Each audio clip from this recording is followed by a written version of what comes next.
What's going on, guys? All right, so today, kind of sticking with the same theme as the last video, but a little bit different. It's going to be how to improve quickly as an MMA fighter or just in general as a combat sports athlete. Now, this is something that I'm very familiar with. I started formally training MMA in 2022, January 2022, and I had my first fight in June 2022. So, I mean, as you can tell, it's a pretty quick gap. Um, First off, I mean, it always helps if you have like previous martial arts training. If you have previous martial arts training, you're probably in a pretty good spot to begin fighting quicker than most. But if not, that's okay. Um, if this is still what you want to do, you can still make it happen. So I guess the first step's going to be you need to find a gym near you that is consistently putting out MMA fighters. Now, finding an MMA gym is always kind of like a tricky thing. I was blessed to have a pretty easy choice in my area. If you are looking for a gym and you want to fight, but your gym is putting out, no MMA fighters or MMA fighters with like horribly positive, like horribly negative records, then that is not going to be a gym that is going to help you get good quick because, obviously there's a kind of a disparity with the coaching there. There's a problem with, whatever it is, problem with the program, anything.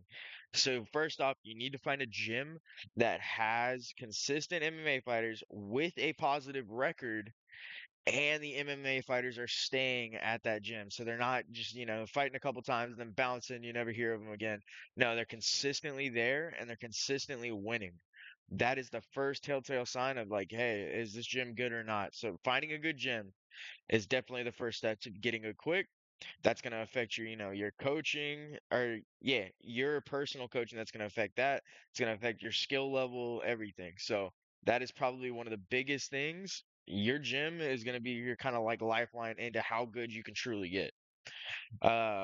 Next, after you find a good gym, it's going to be a consistent training schedule. So if you truly want to be better at any combat sport, not just MMA, you cannot be training like you're just you know, you're one of like the leisurely middle-aged men, right?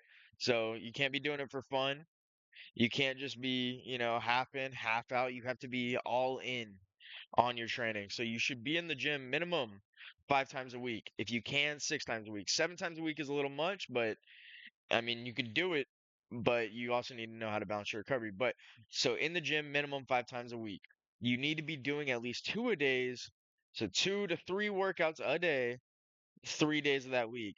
The other 2 days, you can do one like hard session, you can do one like technical session, whatever.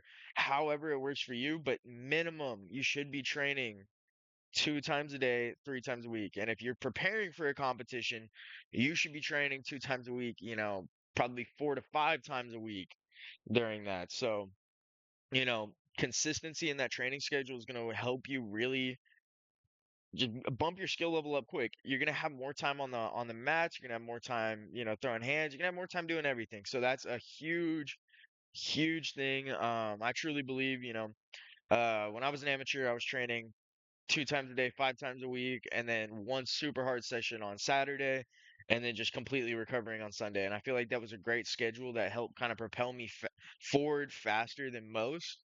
Um, I had, I think, 5 fights within a year, and I went from 2-1 all the way to 2-1. No, I went from 2-0 all the way to 6-1, and finishing the year off with winning the title and become the number one ranked amateur in Texas and the U.S. Southwest region. So that is a big thing.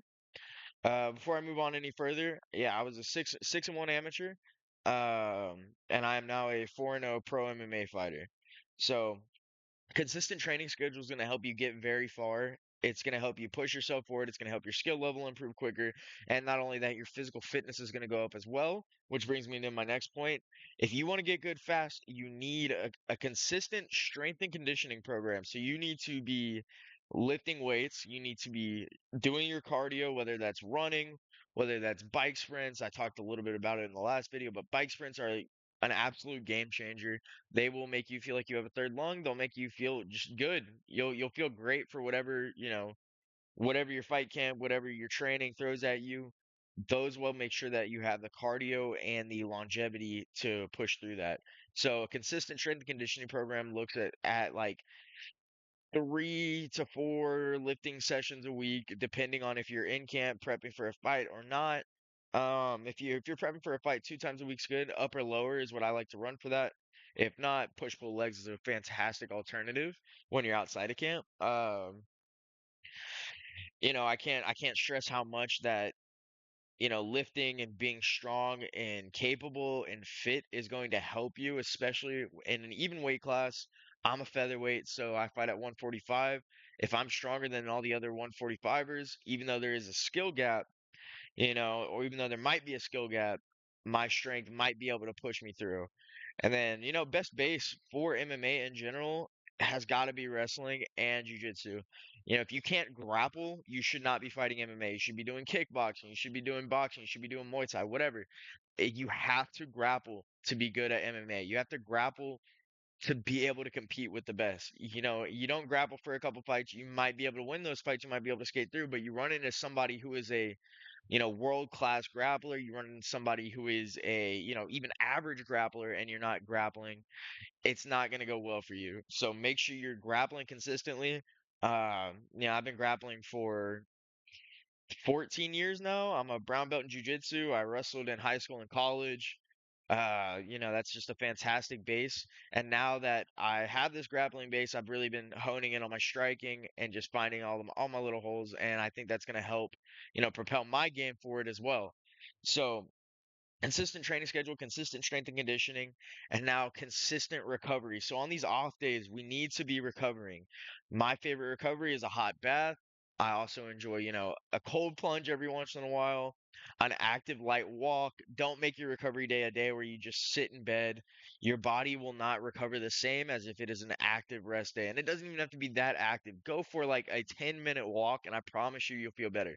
Once your blood gets circulating through your body, that's going to bring, all your nutrients to the necessary places, such as your muscles, your tendons, your joints, your bones, everything. You're going to feel a lot better. If you're sitting in bed, it's just not going to have the same effect, like I was saying. And recovery is a huge factor. If you truly want to be good at MMA, you have to be able to avoid injuries or at least mitigate them to somewhat. If you are constantly injured all the time, if you are constantly fatigued all the time, you're not going to perform at your best, and you're not going to feel your best. You're not going to be able to give that 100% at training every day, especially when you're doing those 2 to 3 sessions a day trying to get, better. So recovery is a huge thing. Have a proper diet, have a diet that supports your training. Don't be eating stuff that's going to hinder your recovery and hinder your progress. And this is a huge point I'm coming up to next. This is something that I learned at a young age, and it definitely makes a world of difference. Be coachable. If you are not coachable, you are not going to learn. If you think that you know everything, I promise you, you're either in the wrong gym or you're just, you're bullshitting yourself.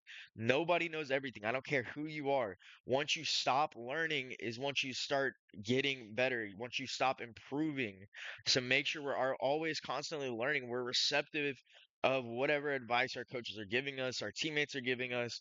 It might not always even be the best advice, but it might open, a doorway in your mind to work on something else that you need to work on. So make sure you're coachable, especially in the fight. If you're not being coachable in the fight, you're not going to be a great MMA fighter. You have to be listening to your coaches. You have to trust in them. You have to be able to place your faith in them. So that kind of goes back to that finding a good gym where you're able to do that. If you're not able to do that, you're not going to be able to be the most coachable guy. But make sure you're listening. Make sure you're ready to learn. You're coming in with an eager mindset every day. And then lastly on this point is be active with competing. So like I mentioned, in my amateur run, I had 5 fights within the span of a year. That is a lot of activity. That's almost a fight every 2 months. Um, and I truly believe that having this competition experience quickly, having a quick turnaround truly makes you better. for MMA and combat sports in general. I have teammates that have fought, six, maybe even seven times, six, seven, am I right? Six, seven times in a year, and that really pushes them forward, and I can see the improvement in them. I felt like the most I improved during that time was during that 5-0 stretch, or 4-1 stretch, 5 fights that I had within a year. I was able to deal with some adversity on a loss. I was able to bounce back, and I was able to keep winning from there. And I mean, I'm on an eight fight win streak right now. I think it's just fantastic to have consistent activity and just consistent competition experience. And that's going to help you mitigate the nerves too, We all get nervous, but the more often we compete, the less nervous we're going to be because the more normalized that competition is for us. So make sure you are active if you can. So as soon as your coaches say you're ready to fight, you're going to test the waters, you're going to have your first fight. Have that first fight, but don't ride that win, don't ride that high forever. You have to get back in the mix soon, or else, it's going to be feeling like your first fight again. So be active with competition. Have fun with it. You know, if it's your first MMA fight, have fun, do everything you can to win, but make sure you're not riding that high. And if it's your fifth MMA fight, same thing. Don't be active during camp and then all of a sudden, you disappear off the face of the earth after your win. Be active, be back in the gym within the next, week or two, depending on injuries after the fight. Be back in the gym and be back to that consistent schedule. You don't have to be training as much as you did during fight camp, but still be there ready to learn and ready to get better. Don't just disappear. Don't leave, Just don't do that. Be consistent in all the things you do and be consistent in the effort that you give. Don't just push through during fight camp and then leave and give zero effort after the fact. So yeah, that's some of my tips. I have a lot more. This was just kind of a quick one diving back into it. If you guys have any feedback on this, let me know. Yeah, with that being said, peace.